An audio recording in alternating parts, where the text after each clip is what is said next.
पनीर तळून झालेत, पण व्यवस्थित झालेत का बघा. हो हो, अगदी बरोबर झालेत. आता ते काढून ठेव. काय करताय तुम्ही?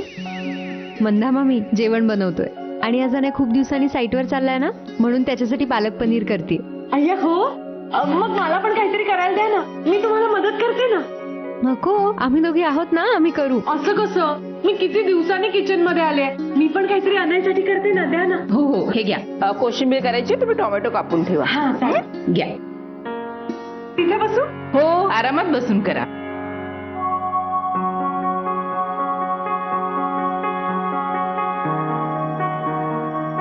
त्याचं काय आहे ना,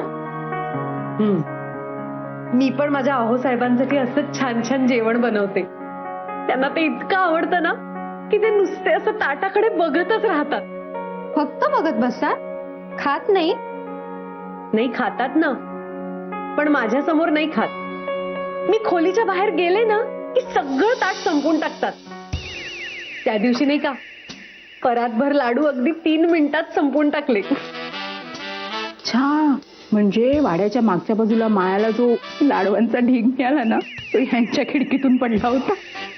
वहिनी काही म्हणालात का? नाही नाही, काही नाही. आणि मी सुद्धा ना एकदा अहो साहेबांसाठी असाच डबा बनवला होता, पण आपल्या एका हावरट ड्रायव्हरनी सगळा डबा संपवून टाकला. पण तुम्हाला सांगू का, असं चोरून खाल्लं ना की देव लगेच शिक्षा देतो. तो आजारीच पडला, चांगला महिनाभर पोट धरून होता. शिक्षा म्हणून आजारी नाही पडला, डब्यातलं खाल्लं ना म्हणून आजारी पडला तो. आणि या रमेश मामानी मुद्दामच त्याला खाऊ घातलं.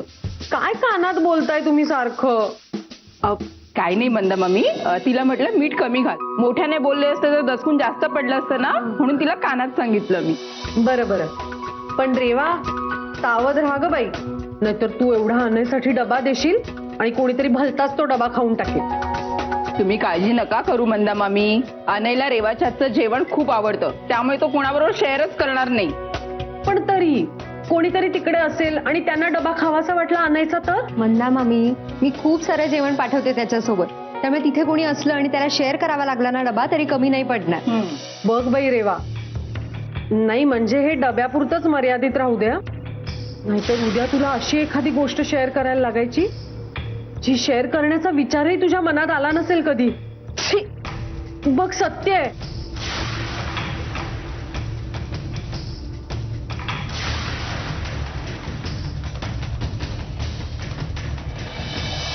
तर आपल्या प्रोजेक्टचा हा प्लॅन असा एकंदर एक्झिक्यूट होणार आहे. तुला काय वाटतं? Yes, it's nice. पण मला असं वाटतंय की आपण जरा या पोर्शनचं एक्सटेन्शन करू, त्याला थोडं एलिव्हेशन दिलं ना तर आपलं काम जास्त सोपं होईल, नाही? म्हणजे कसं? एक्सक्यूज मी, मी डिस्टर्ब केलं का? लेवा,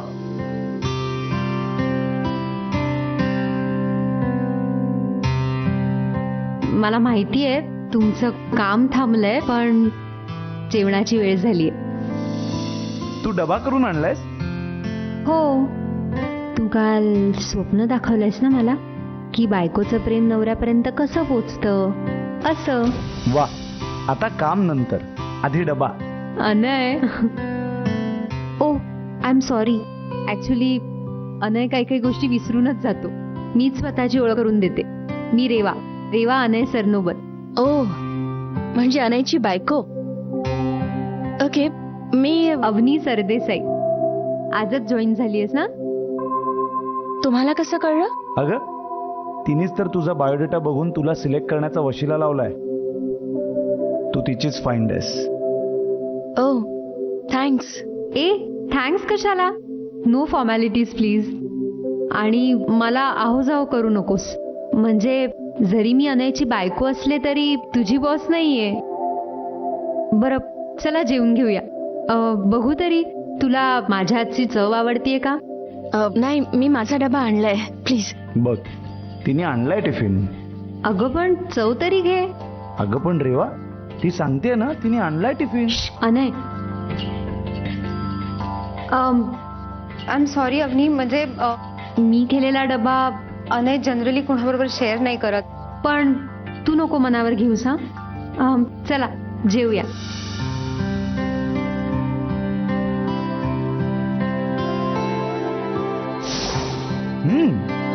पालक पनीर उत्तम झालंय रेवा. रेवा, अगं खरंच खूप अप्रतिम आहे. नाही म्हणजे तुला सांगू का, मी कुकिंग मध्ये महान आहे हा. आणि त्यात नवीन जागा आणि इतकी घाई झाली ना माझी सकाळी की मी माझं काय बनवत होते हे मलाच कळत नव्हतं. तू एकटी राहतेस ना इथे? मग रात्रीच्या जेवणाचं काय आहे तुझ्या? बघेन, बनवेन काहीतरी. नाही मग रात्रीला जेवायला बोलूया ना आपण घरी. नाहीतरी तिचा पहिला दिवस आहे आज इथे.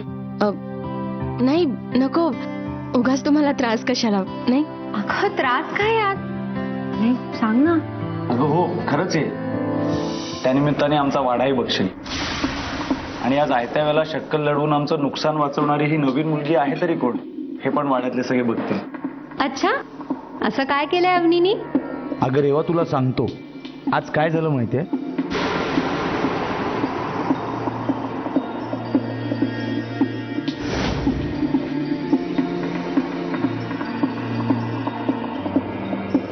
वाड्यावर तर यायचंच आहे, त्यासाठीच तर या गावात आलीये. जोवर मी त्या वाड्यात शिरत नाही तोपर्यंत माझा सूड पूर्ण होणार नाहीये. तुम्ही माझ्यासाठी खरंच इतकं काही करायची काहीच गरज नाहीये. मी जिथे आहे तिथे मॅनेज करेन. अग्नी, एकदा ठरलंय ना आता आपलं. तसं नाही ग रेवा, पण उगाच तुम्ही. पण नाही आणि बीड नाही हा. आणि शिपुरापुराच्या जहागीरदार आणि जहागीरदारिणीचं पर्सनल इन्व्हिटेशन नाकारतीयस हा तू? एक मिनिट, म्हणजे तुम्ही दोघेही शिपुरापुराच्या राजगादीवर आहात? हो, म्हणजे खरं तर हा काकासाहेबांचा मान आहे, पण अण्णासाहेबांच्या मृत्यूपत्राने ते पद आम्हाला मिळालंय. माय गॉड, माझा तर विश्वासच बसत नाहीये की मी एका शिपुरापुराच्या राजा राणी बरोबर प्रवास करतेय. अगदीच तसं काही नाही. नाही म्हणजे तुम्हाला काही वाटत नसेल, पण तुम्हाला हे माहितीये का की महाराष्ट्रातल्या ज्या काही राजगाद्या जिवंत आहेत ना, त्यापैकी शिपुरापूर हे एक गाव आहे. आणि मला खरंच ही खूप माझ्यासाठी एक मोठी गोष्ट आहे की मी एका राजा राणी सोबत आता बोलतेय. अवनी, इतकं ग्रेट नाहीये अगं काही. आणि मला असं वाटलं की तुला आधीपासून माहितीये म्हणून मी मस्करी केली. नाहीतर या गोष्टी सांगायला मला अजिबात आवडत नाही. खरंच कमाल आहात तुम्ही दोघंही. म्हणजे एवढ्या मोठ्या स्थानावर असूनही इतके साधे कसं? कारण हा मान जो आम्हाला मिळतोय ना, तो खरं सांगायचं तर आम्हाला नाहीच आहे, या राजगादीला मिळतोय. मग त्याचा कसला मोठेपणा मिरवायचा? खरंय तुझं, पण तुला सांगू, सगळेच असा विचार करतात असं नाही. म्हणजे राजघराण्यातील लोक खूप उर्मट उद्धट असतात, त्यांची मनं दगडाची असतात. म्हणजे ते कोणाचं समजूनच घेत नाहीत. ते विचार करतात तो स्वतःचाच आणि जगतातही स्वतःसाठीच. आय मीन म्हणजे मी असं ऐकलं होतं राजघराण्यातील लोकांविषयी. म्हणजे यु नो, कथा स्टोरीज वगैरे.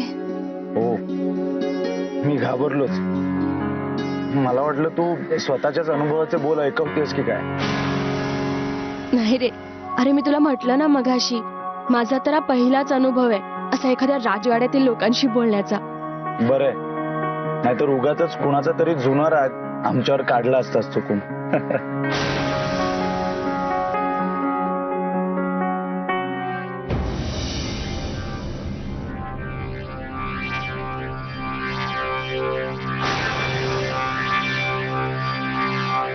याच वाड्याची पाळंमुळं हादरवून टाकायची आहेत मला.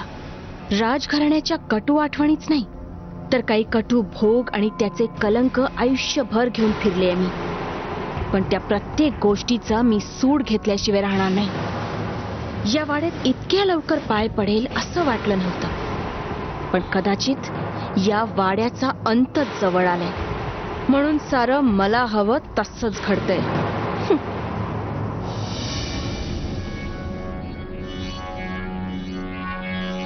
अम्मा,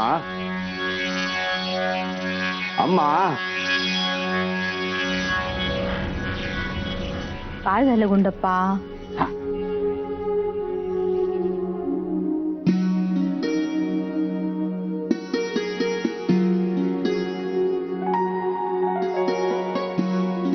अम्मा, कसा आहे जी? वाह, फार छान गुंडप्पा, फार छान. अनय रेवाच्या सुखी आयुष्यासाठी त्यांचा एकत्र फोटो असणं फार गरजेचं होतं बघा. वास्तुशास्त्रामध्ये अशी धारणा असते. म्हणून खास बनवून घेतलाय बघा आम्ही. परवा आम्ही त्यांना तो भेट देऊ. अम्मा, दोघही खूप खुश होतील. ಅವರು ತುಂಬಾ ಸಂತೋಷ ಪಡುತ್ತಾರೆ. गुंडप्पा, ही खुशी आयुष्यभर टिकणं फार महत्वाचं आहे बघा. आता त्यांच्या आयुष्यामध्ये कुठलंही वादळ यायला नको.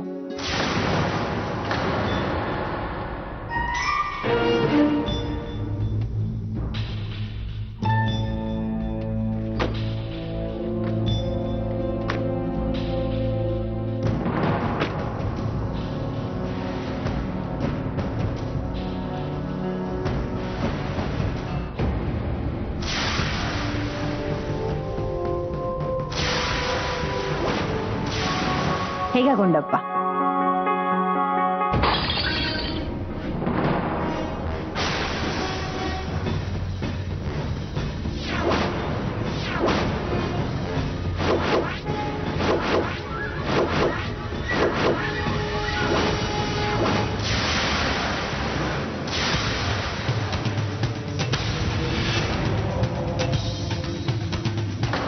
देव रे, हे असं कसं झालं की हो? माफ करा अम्मा, कहींदा सरितू हातात ना सटकला जी.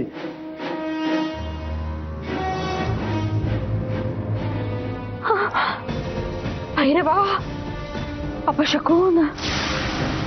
अनय आणि रेवाच्या आयुष्यात आता कुठलं वादळ येणार?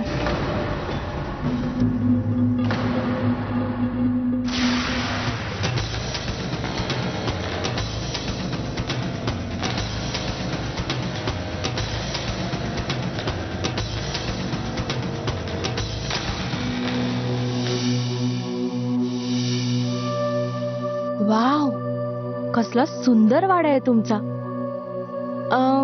मूळ बांधकाम आजपासून 70 वर्षांपूर्वीच असणार आणि मग त्याच्यावर थोडंसं रिनोव्हेशन केलंय. अंदाजे 25-35. ओके, 35. नाईस. अवनी, किती हुशार आहेस तू. सगळं अगदी परफेक्ट सांगितलंस. अगं, वाड्याचा इतिहास माहिती असणं ह्यात आश्चर्यासारखं काय आहे. आणि हा वाडा इतकी वर्ष जागा आहे या भिंतींमध्ये, या स्ट्रक्चर्स मध्ये. त्यातून फक्त अंदाज बांधला बस, आणि आता आपल्या क्षेत्रातलं कोणीही लावू शकेल. खरंय तुझं. नाही, आणि तू इतक्या परफेक्टली सांगितलंस ना अवनी, की मला वाटलं की तुला खरंच या वाड्याची आधीपासून माहिती आहे. नाही रे, तसं काहीच नाही. हा, पण मला माहिती करून घ्यायला नक्की आवडेल. हा, म्हणजे या स्ट्रक्चर्सच्या मागे काय आहे, कुठे काय आहे, वगैरे वगैरे. चल ना मग, मी तुला सगळा वाडा दाखवते. तसंही जेवायला अजून वेळच आहे. ओके, चालेल. म्हणजे आता तुम्ही दोघं म्हणताय तर एवढी चांगली संधी कशी सोडू मी. चल. ठीक आहे, तुम्ही या जाऊन. मी फ्रेश होतो आणि मग तुम्हाला जॉईन होतो. चल, तुला अजून एक गंमत सुद्धा दाखवायची आहे. इकडनं बघ. या खिडकीतनं ना साईट सुद्धा दिसते. मी तुला दाखवते. ते बघ, तिथे लांब तुला लाईट्स दिसतात का? त्या साईडला. हो हो. अगं, पण हे तर खूप जवळ आहे. आता पण वळून जावं लागतं, तसं लांब आहे. आणि बाकी हे सगळं पसरलंय ना, ते सगळं आमचं शिपुरापूर. छान आहे ना गाव? खूपच सुंदर आहे. चल. अरे रेवा, तू आली सुद्धा साईट वरून? हो आई, आत्ताच आले. बरं आई, ही अवनी. आयुष्यमान भव. आणि अवनी, या कपिला सरनोबत, अनयच्या आई. आपण आधी भेटलोय? नाही हो, आज सकाळीच अनयच्या तोंडून तुमचं नाव ऐकलं आणि तुम्हाला बघितल्यावर वाटलं तसं मला. आई ही खूप हुशार आहे. म्हणजे आज हिचा पहिलाच दिवस होता साईटवर, पण हिच्यामुळे खूप मोठं नुकसान टळलंय आपलं. हो का? अरे वा, छान. चला, अनयला त्याच्या कामासाठी योग्य माणसं मिळत आहेत हे ऐकून खूप बरं वाटलं. आणि त्यातही तू या अशा क्षेत्रामध्ये पुरुषांच्या खांद्याला खांदा लावून उभी आहेस हे ऐकून तर खूपच बरं वाटलं. बरं, तू आता आलीच आहेस तर जेवूनच जायचं, कळलं? आई, मी खास यासाठीच बोलवलंय तिला आज. खरं तरी खूप मोठी गोष्ट आहे माझ्यासाठी. म्हणजे ऍक्च्युली माझा आज पहिलाच दिवस आहे आणि तुम्ही इतका मान देताय मला. काही लोक असतातच अशी, जी पहिल्या भेटीतच आपलीशी वाटतात. तू त्यातलीच एक आहेस असं समज. आपण खरंच आधी भेटलो नाहीये? आई, मलाही असंच वाटलं होतं. तिच्याबरोबर मिक्स व्हायला मलाही जास्त वेळ नाही लागला. कदाचित तुमचंही असंच होत असेल. असेल बाबा, अशी माणसं भेटली की होत असेल असं. बरं, मी आऊसाहेबांना हिची ओळख करून द्यायला जाते. हं?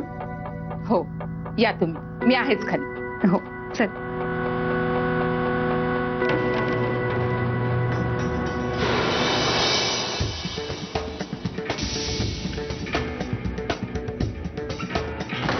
गुंडप्पा, अनय आणि रेवाचा फोटो दुरुस्तीला पाठवला का जी?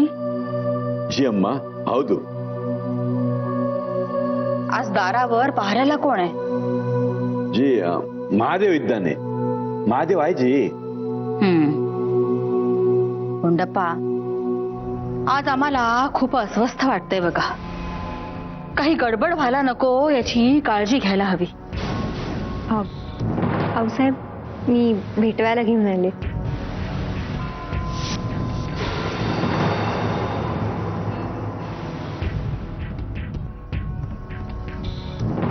कोण आहे ती आजी? अवनी, अनयच्या प्रोजेक्ट मध्ये त्याला असिस्ट करते.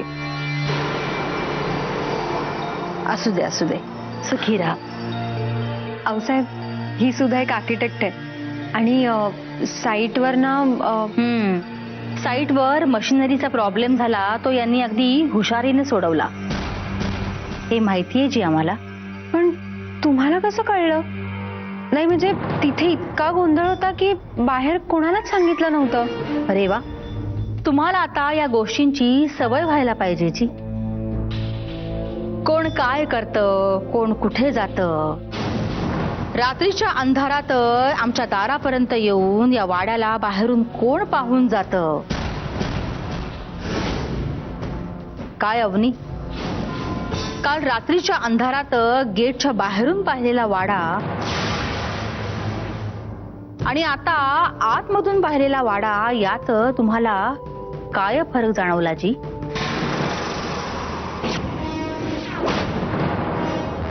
अवनी, रात्री हो, मी रात्री वाडा पाहायला आले होते. म्हणजे काल मी गावात आले होते आणि काय ना, मला सवय, म्हणजे मी ज्या लोकांबरोबर किंवा ज्या जागेवर काम करते ना, त्याची इत्यंभूत माहिती मिळवायची. आणि बघा ना, साईटची ही माहिती मिळवल्याने त्याचा मला अत्यंत फायदा झालाय, हो की नाही? चांगली सवय आहे जी. आणि गंमत आहे बघा, आम्हालाही अशीच सवय आहे. आम्ही जरी राजगादीतून निवृत्त झालो असलो तरी कुटुंबाच्या जबाबदारीतून निवृत्त झालो नाही ना. सावध राहायला लागतं. काय अहो, म्हणजे बघा ना, चांगलंच आहे ना. म्हणजे आपल्या दोघींच्याही सवयी सारख्याच आहेत की. बरंच आहे की हो. पण आमच्या मते सवयीला महत्व नसतं. महत्व असतं उद्देशाला. तो साफ हवा, हो ना? हो, आणि इथे येण्याचा माझा उद्देश अगदी साफ आहे. म्हणजे तशा काही गोष्टी मी ठरवूनच आले की खूप मन लावून काम करणं, हे प्रोजेक्ट सक्सेसफुल करणं. असंच उद्दिष्ट ठेवा, किंवा म्हणू हेच उद्दिष्ट ठेवा. बाकी काही नाही जी. ते तितकंच असणं चांगलं नाही का? हो, मला माहिती आहे माझं उद्दिष्ट काय आहे ते. तुम्ही काळजी करू नका, मी ते नाही सोडणार. ठीक आहे, आता आल्याच आहात तर जेवून जा. येतो आऊसाहेब. चल.